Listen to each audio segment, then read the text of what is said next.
Welcome to Rauta, I'm Jerry, and this time I'm gonna recap you Turku Saatanalle XI, or 11th edition of Turku Saatanalle Festival that took place a couple of weeks ago. Yours truly performed there with Nightside, but this is of course not about my band, this is more about the festival.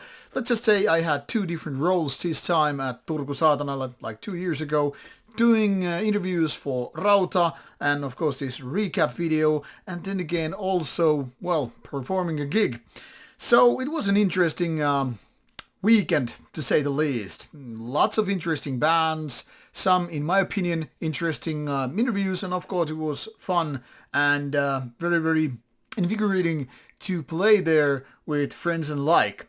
Of course, the audience was pretty filled with, like-minded people, which made it even more interesting for people like me, who are all about extreme metal. Well, of course the taste goes beyond that, but in the scope of this and all.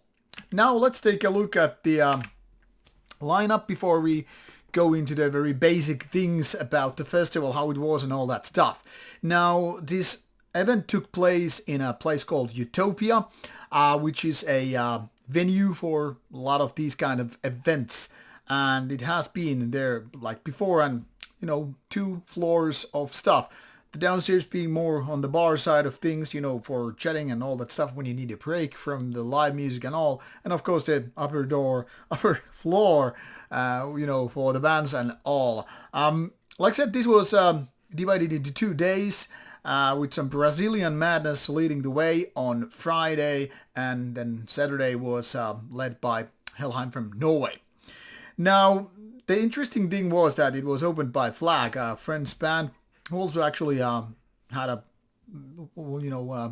journey with my other band Annihilators a few years back, and this was his first gig ever. I mean, the guy has been here for decades now, 40 and all, and this was his first time doing a gig. Now mostly lineup made of Malum guys who got to play on Saturday, and it went well. It was cool to see him live, even though it was just a brief moment I got to see him, because then we had our own gig to prepare to. But yeah, it was cool to see Flag on stage and see that it was clear that the guys were more or less enjoying that. Let's hope that Flag will be back with more live performances. After all, they have already 2 albums out and more in the making. Then it was our turn with only 30 minutes of set, and now with a little bit different lineup with Nightside. Not lineup, but I mean the outlook. Ropes were gone away, and you can already see on social media, whatever, YouTube, whatever, how it looked like, how it sounded like. If I only get to complain about one thing, it was like 30 minutes is too little.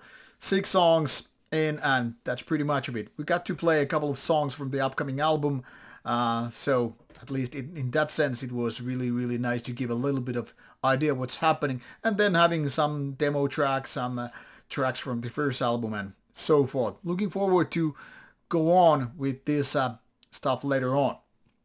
Outlaw came on stage after us, them being from Brazil, well, with a Finnish drummer that is, and this is something I had a pretty interesting interview with, which should be out in a couple of weeks. No, actually next week, mind you. This week is all about Sex Trash, which you might have already seen yesterday. The Brazilian legend from the 80s performing mostly old school set of death and thrash metal, having fun on stage, and of course the name of the band is being explained there more truly, because it's quite different than your typical names dealing with darkness and blackness and nights and nocturnal activities and all that stuff. It was really good to have those interviews done with Sex Trash and Outlaw. Even with those Sex Trash, we had to use a translator because of Portuguese and Brazilian dialect and all, or accent. But the Outlaw guy, Daniel, helped me a lot with that, so it was really cool to do both of these.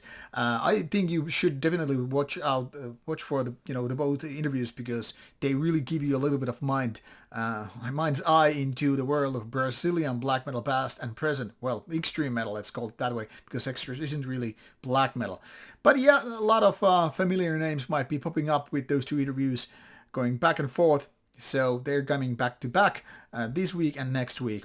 So there's that.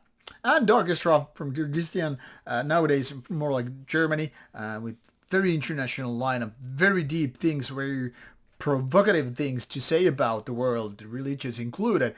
played also as the second to last on Friday. And personally, I think it was probably the best interview this time. Mostly because there were like three different people, one from Russia, two from Irania, and or Iran, that is, and Iranian heritage background, legacy, whatever. And we touched various amount of different topics, be it about being female in the band, being coming from the country where you have, very, very hard on your ass kind of a religion, Islam. Their things are haram, like playing black metal and all, or pagan metal, like it's more in this case. And then one guy from Russia. Everybody moved to Germany and explaining how things actually folded out. It's very complicated, multifaceted, multi-layered interview in my opinion, and as such it's very interesting, even if you're not a fan of the music. The music as such is pretty cool, and they have new album out, so pay attention to that. Very, very peculiar case, I mean in a good way, and I definitely want to go back to this world of Darkestra later on, but this goes beyond the scope of this video. Now, Saturday then again was a little bit different, but once again, mostly Finnish bands. Commander Agares playing first time in Turku. First time for me to see them on stage, and they actually performed nicely.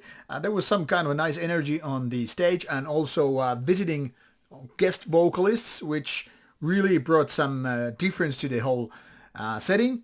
Also, they had a lot of very, very powerful smelling incense, which was like, felt like the whole area was, just in a mystic place, like almost like outwardly. But it was a good show and definitely enjoyable. Then there was Malum, a regular visitor from our own city, home city. And this time it was, of course, different from Flag, even though most of the guys are the same. But Malum playing Malum material, well, you can't go wrong with that if you like Finnish black metal. Very, very traditional ways, and inspired by a lot of, I guess, other Finnish bands. Then it was time for Lord of Pagathorn, also a band where a lot of my friends play. Good, solid Finnish black metal, and I was told or hinted that there will be new material later on. I'm not sure if it's out this year or next year, but yeah, it's a good band that you should be checking out. Deus Mordem from Poland was the other band I got to interview on Saturday, and they played some fierce Polish black metal, and in my opinion delivered solid what was expected. Good band to see for the first time, but I think they kind of deserve more attention as well.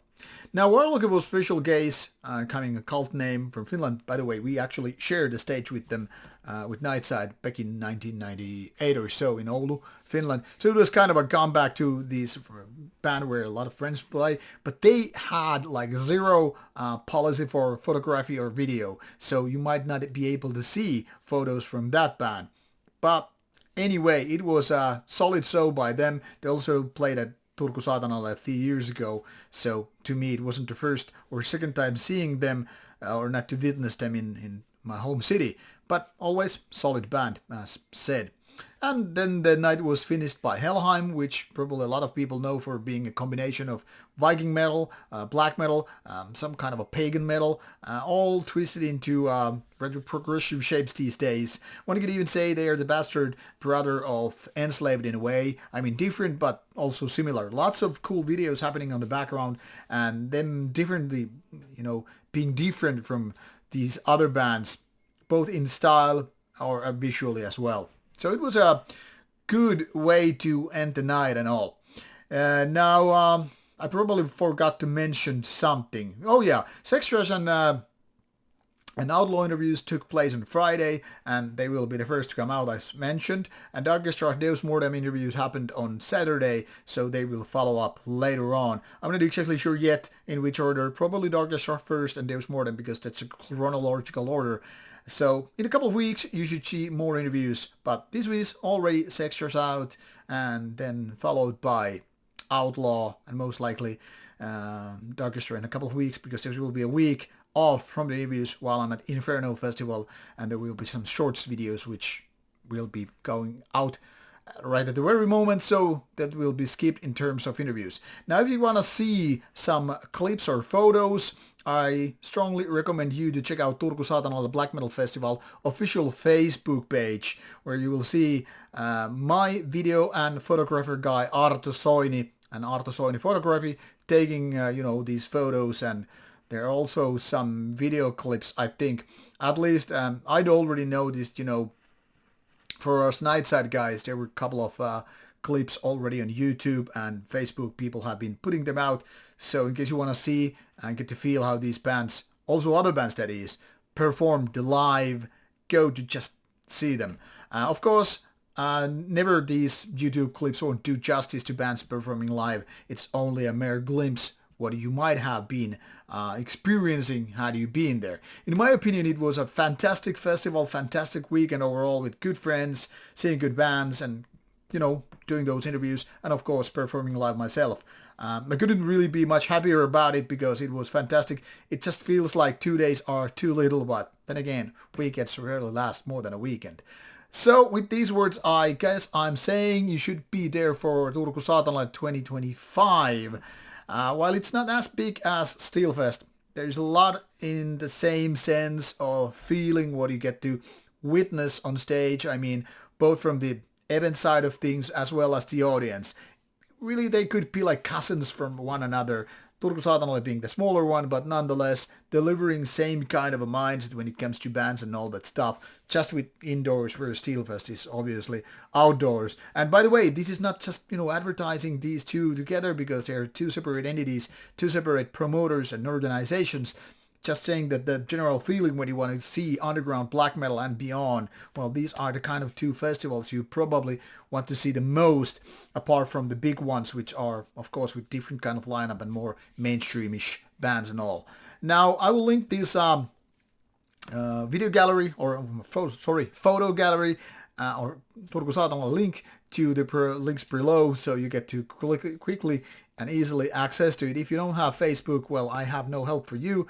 Maybe you will do some Googling and find some random photos, and if you're interested in these bands that got to perform, probably their own social media pages will have band photos and videos and what have you about the event. At least I'm posting stuff on Nightside social media, Instagram and Facebook about it, so to give you a little bit of the feeling how it was, how it looked, how it possibly sounded like. Now, off you go, and maybe see you next year at Turku Saatanalle 2025 or Turku Saatanalle XI 12, and we'll continue from that. Now, off you go to enjoy those interviews and photos and what have you. Take care and bye-bye.